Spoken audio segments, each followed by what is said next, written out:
Hello. I can't even tell if the audio is working. Oh well, we about to see. So I just wanted to hop on here really quickly, because I am super tired. I have like been staring at paperwork all day, and yeah, I had like a little coconut rum mixed drink earlier. And then I studied some, and now I am ready to shut it down for the night. And about to take this makeup off. But I just wanted to hop on here and just generally talk about like what I'm noticing about performing in like really white spaces right now. Um, and it's not like I haven't performed in white spaces, but not to this degree. Like I've performed like karaoke, like I like to go out to like live band karaoke. And there's just one spot that I go to that is like predominantly like super white. Um, and I always like it's like such a contrast to going to like really black karaoke. Um, and I just really hate, I just really hate that we have to even notice this. But it is, it's like so different. And I'm like not even trying to be shady at all to my people, but even we have to admit it. Like I just, and this is part of why I decided to do this video, also because I was thinking about it while I was performing yesterday, just like being like the like literally the only black girl there. And when I pull up, people are like looking like, "Hey, what you doing here?" But it's never like I've never gotten a vibe of like feeling unsafe or like somebody was like out to get me and like was gonna like try to do something to me or make me feel away or go out of their way to make me feel like alienated. But of course, everybody's looking at you because they're like, "What are you doing out here?" Like it's just really that's it. Like, hey, where you come from? What are you doing out here? What are you about to do? Who told you about this place? But like I think that's like a lot of trauma like in our DNA when we kind of overreact to that and think it's like malicious. Because it's not always like malicious. Like it's literally sometimes just curiosity. It's the same way like when you're in all black space and like that one white person walk in, you like, what are you on? Like, it ain't necessarily like we gonna jump this fool. Like but some of us take it that way, and I just hope we can stop doing that. Um, but anyway, I was like peeping, Drewski, I think it was, the comedian, posted a video where it was like that one guy in the club that comes just to dance, and then like he's just dancing all night, and everybody looking at him like drinking and mean mugging him, and like, and that's the joke. And then somebody captioned it, reposted it, and captioned it like, why do people go to the club to not dance? And that is like 99% of the reason why I don't really kick it in like black places because like all the stuff you're supposed to be doing at the place, like nobody's doing it. Like y'all go to the pool and don't swim. Y'all go to the lounge and don't lounge. Y'all go to the dinner and don't dinner. You go to the dance club and don't dance. And then it's not only that, it's like the aggression, like the anger, like the and I really don't want to be like saying it like this, but it really is. Like I'm trying so hard not to be putting us in this like stereotypical bag, but it's so true. I mean, like I remember when I would go perform at like this one black spot, and it's like, especially like the older women, like you walk in there and like the older black women are like mugging you, and it ain't even just a mugging, like, because even when I go to the, the white spot, like the all white spot, like the older white ladies will look at you for a minute, but they're not like, it's a difference. Like, it's not like this, like, I'm gonna stare her down and I'm gonna let it become obvious that as soon as she make one false move, I'm ready to call my girls up here, or I'm ready to like make her life a living hell or run her up out of here. Like the vibe is more just like I said, just like kind of like feeling it out. You know what I'm saying? Like really just like, two strange species meeting in the wild. You know what I'm saying? Like that's the vibe. But it's not a predator like or like gang attack vibe like you get when you go to these all black spaces. Like women, black women my age or older, like younger girls sometimes be pretty cool. Like I've run into some spots where the younger girls are kind of cool. But for the most part, like when it gets to being like my age, like millennials and like older, black women, like, and they're the majority of people there, the vibe can go so left so fast. It's like this really competitive energy. And if you do not come across as like over pleasing, and even that I feel like makes it worse sometimes, but like if you don't come across like exactly how they want you to come across, like it's gonna be a problem. And I mean, like, literally have had girls like trying to fight me, like, just being out flat out rude, like, won't take my drink order, like, just crazy stuff. So, I say all that to say, like, it's just crazy because like yeah like when I go out to a club I'm thinking you're supposed to be dancing and that's why like I really got into Latin dance too because it's like when you go to a Latin dance night nobody's standing around on the wall looking at each other judging each other's outfits judging each other's behavior and it's definitely like the competitiveness is there but it's more about the dancing. You know what I'm saying? Like I don't think it ever gets like nasty or like potentially violent or anything like that because it's really just about the dancing. Like, yeah, you're being competitive about your dancing, but it's not necessarily like, oh, she danced with my man and now I'm gonna cut her in the parking lot. Like I'm sure it happens like as a one-off. But I feel like if you was to take that exact environment and put it in like some like Southside Chicago club with predominantly black women, like it would end up like tragic, like, for real, like yellow red tape. I'm not even trying to be funny. And I'm trying to come from a very empathetic place. Like I know have lots of trauma, but it's like we have to look in the mirror and be like, something's wrong. Like, am I the problem? Like, what am I doing to contribute to this? But like, yeah, black girls, like we really got this really bad mean girl energy. Like it just comes off with everything. And that's why like when I start feeling that vibe, I'm going the whole other direction. I just cannot do it.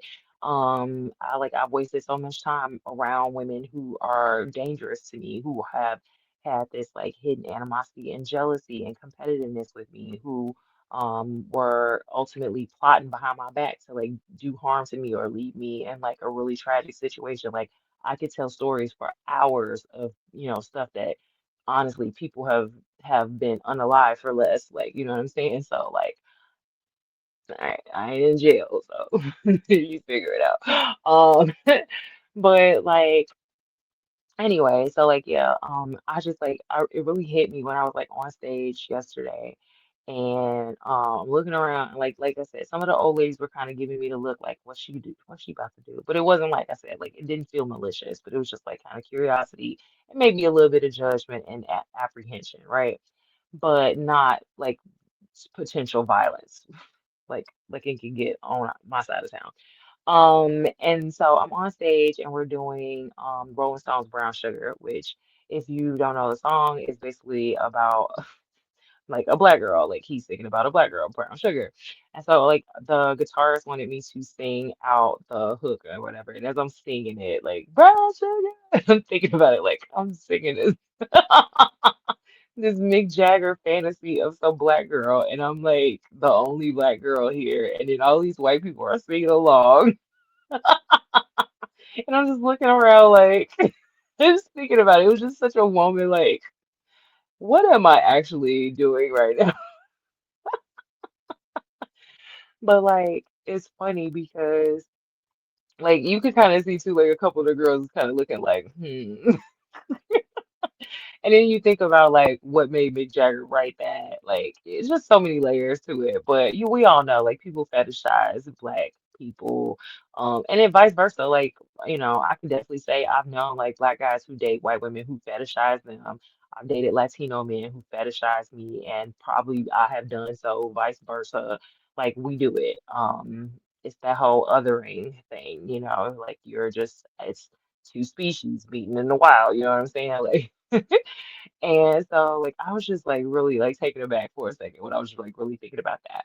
But like I also realized like I see now why artists like, Nina Simone, Jimi Hendrix, all of those art, Tina Turner, like how she went to the UK and like just went and finished out her best life over there. Like why race in America has just gotten things so bad that like we're our own worst enemies now. Like I feel like black people specifically, like, because I can't speak to white people's place in America because I mean, you know, overall they should be in a better position. Not saying that they all are because of course there's classism within race, but black people don't really want to acknowledge that or social justice movements or any like academia. They don't want to acknowledge that, but that's a whole other issue. I mean, like you could talk about Bacon's Rebellion and like how that was like, squashed that and started the whole, like literally started chattel slavery as we know it and the consequence of how we live and see racial hierarchy in the US today, but not to get all deep. But yeah, so like, white people don't really have to worry so much about like their position as far as like in context of black people, except now with this whole wokeness and everything like that. But like, as black people, like when we go out and we're like doing stuff and like trying to like, make a name for ourselves in these fields, and then like uh, you would think like, especially as a black person in a black space trying to make something out of it or benefit from it, you would expect that kind of support. It's like very known, like, if you perform in front of a black audience, like you have to have all your stuff together. Like you can't do anything wrong or out of the ordinary, or they're going to judge you, laugh at you, like just drag you to the end. I mean, you see it when you go on Twitter. That's why like Black Twitter is notoriously known for that. Like, they get on there and they don't take anything seriously. Like everything becomes a joke. Everything becomes like a judge off. Like it's like how can I judge and ridicule them the most? Like I saw like the Clarissa Shields post where she was like trying to be sexy. They was dragging her on there. I saw a thing where like Maxwell and Janet Jackson were like holding hands, and everybody wanted to try to drag that to hell. It was like making all kinds of jokes about them. It's another post of like Serena, like losing weight, and they want to talk about her and drag her the hell on that. It's just like I don't know, we just so miserable. Like it's just that misery loves company, and so like you go to a black establishment and you're not like a well-known artist, you haven't been given the stamp of like commercial approval, like Hollywood approval, like really white approval, then you are kind of like thrown to the wolves. And if you don't, hit every mark and come across as like absolutely perfect, you're not going to get the same um feedback as if you were like mixed or something like that. That's why you see like an Iggy Azalea was able to kind of come up, or like I mean I don't feel like we do it as much now, like this generation of like Gen Z like isn't as susceptible to that, but like millennials and before that, like yeah, like all it take is like some mediocre white person to come in and we're like all open arms, welcome to the cookout. And but then this black person could be doing all of that and more, and it's like, well, you didn't like the way she said one word one time, or like how she had her hair, or like how y'all did Simone Biles, like her edges. Like, you know what I'm saying? Like, it's crazy. Like, so I don't know. There's some sort of like pathology there that definitely needs to be considered when we start talking about like black community evolution. Like it's like there's not going to be any evolution of our community or any repairing of our community monetarily or otherwise if we don't address like the pathology of like being miserable and our own worst enemy, and judging ourselves like way more harshly than anybody else could.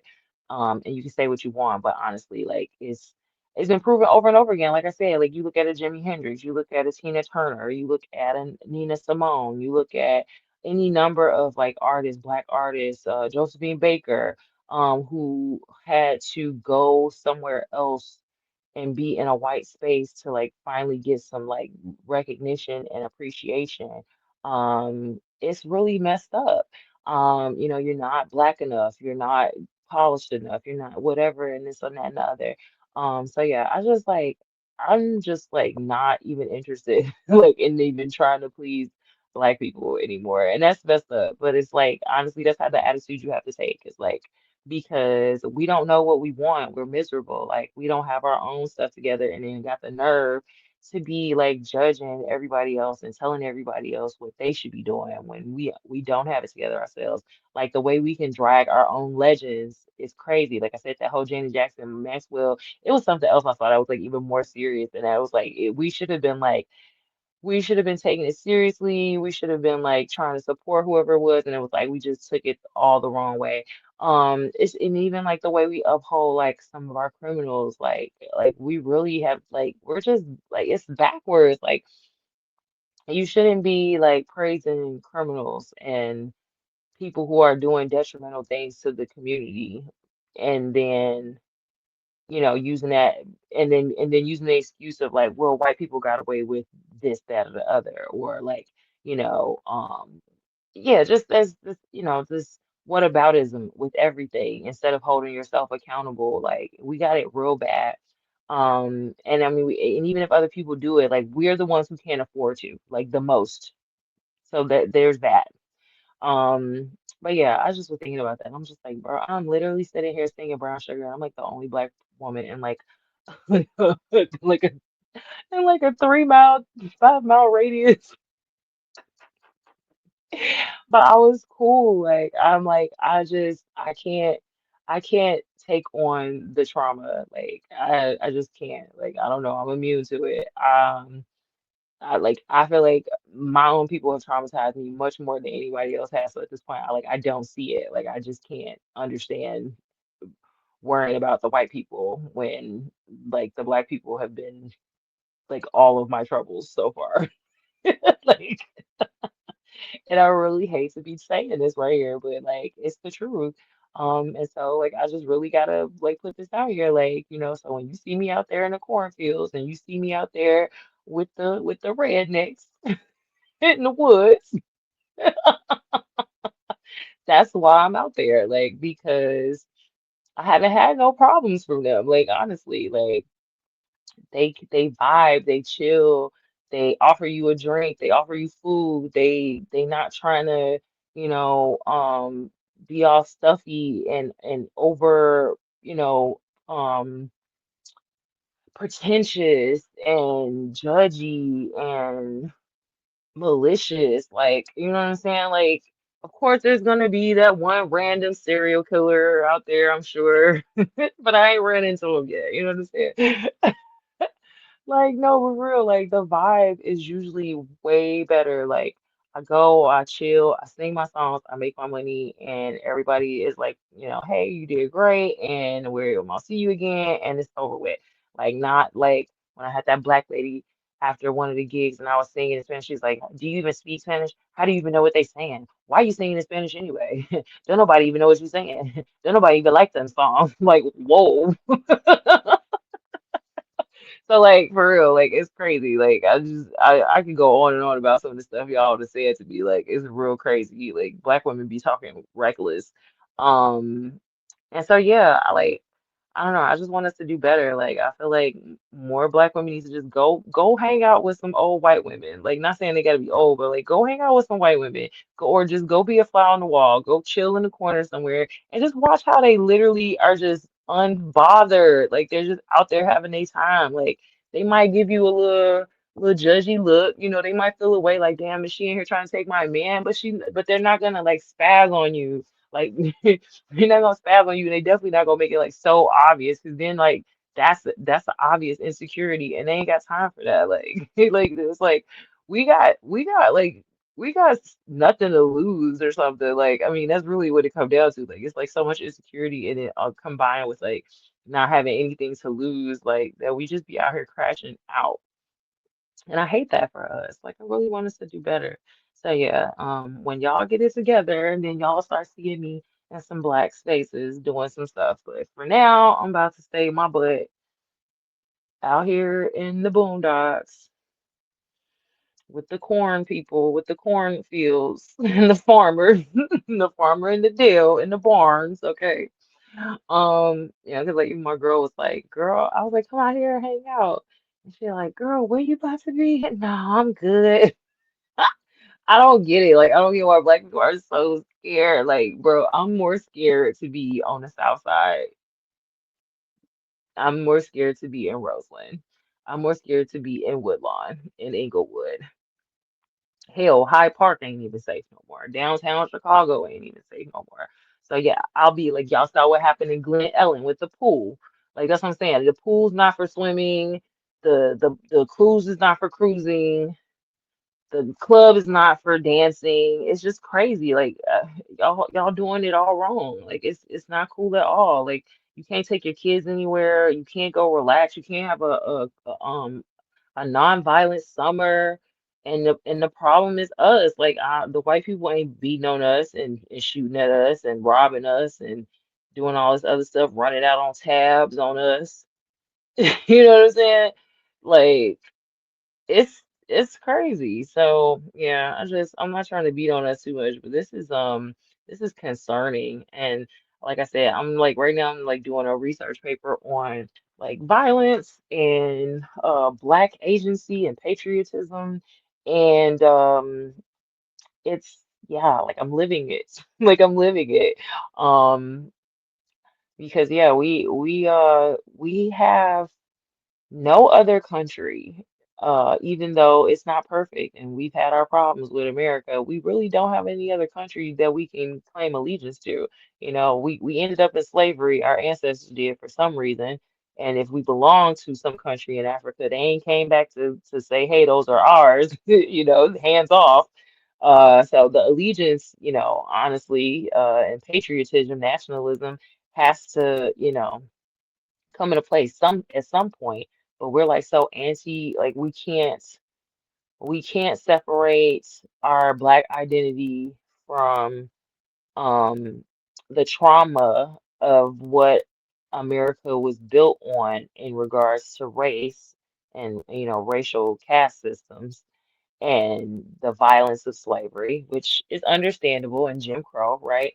But then like we also have like there's gotta be some like you got to be able to meet the two at some point like we have to understand like there's still nowhere else that we can say is home and for all it's worth okay if Jim Crow and slavery was all of that. But then look at where we are now. Like we don't. So look how far. Like there is progress there, right? And so to think now that progressivism and live and being more liberal is destroying the country that improved on its flaws. Sorry, got an ant over here. He got away improved on his on his flaws like you got to give America some credit for that. And then you got to give black people credit for that. And then you got to give white people credit for that. Like, none of this happened without everybody. Like, you know what I'm saying? Of course, there's still a few people they going to be racist to the end, you know, but like, if that's not you, then that's not you. And then you got to realize it's not everybody. Like, there had to have been, again, like I said, you know, Bacon's Rebellion was your, like, there's populist causes, there's cross-racial causes and issues. We're human. Like there's common ground always. Like, but if you all you can see is the color of somebody's skin, then what does that make you, whether you're black or white? Like that's, you know, so that's the issue. And then if you're going to impede your own people because they don't fit into a box and they, you know, they feel like something foreign to you because they don't act how you act and they don't live out the same traumas you living out. Like you're no better than whoever you think you judging, like on the other side. And it's not even the other side. Like at the end of the day, we're all Americans. all in this together with all of our trauma. Like we really are one big dysfunctional family, whether you like it or not. And so like constantly blaming white people and white people constantly blaming black people, it's like it's tired. Um, like, but I feel like black people, we do need to hold ourselves accountable. White people need to be holding their own people accountable. But black people, we definitely need to be holding ourselves accountable for like the culture we are creating. Like we are excusing violence and anti-American rhetoric, and allowing these like, these people coming from these other countries that already don't like America and have this envy towards not only America but black Americans, okay? Because again, we got civil rights and all of these policies that moved us out of chattel slavery and out of Jim Crow, and we fought for civil rights, and now these people are obfuscating that, and they're basically, convoluting our struggle to tear America apart. And at the end of the day, that's you letting your ancestors have fought and died and bled in vain. And you're going to be left with absolutely nothing. Because if you think these people that you're ready to, let tear up your country, whether you're going to sit there and be apathetic and not do anything, or you're going to proactively support them and basically usher in, a communist regime. It's going to be at the cost of your family, your legacy, your generational wealth, your ancestors' sacrifices. Like, I don't know how else to explain that. So, like, we gotta like heal like quickly because we are like letting our trauma be the gateway to all you know, um, these globalist initiatives to destroy the fabric of America. And like it's like I said, it's not perfect, but it's your home, it's your family. Like this is like just like your family, your actual blood family, your kin. Grandma probably got on your nerve, mama, daddy, whoever got on your nerve. It's like white people are like that. Some of us like that daddy that left home and never came back.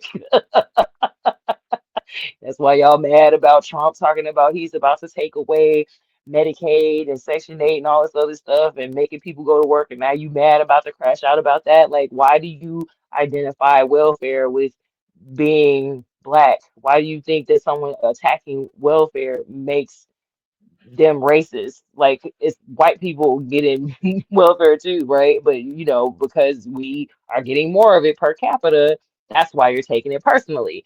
And then you got to start questioning, well, then are we lazy? Because if they're taking it away from able-bodied adults, who aren't working, then why are we trying to equate it to stealing it from seniors and children? Like, no, you're gaslighting because you don't want to face the facts. Like some people just sitting around taking advantage and not doing what they're supposed to do.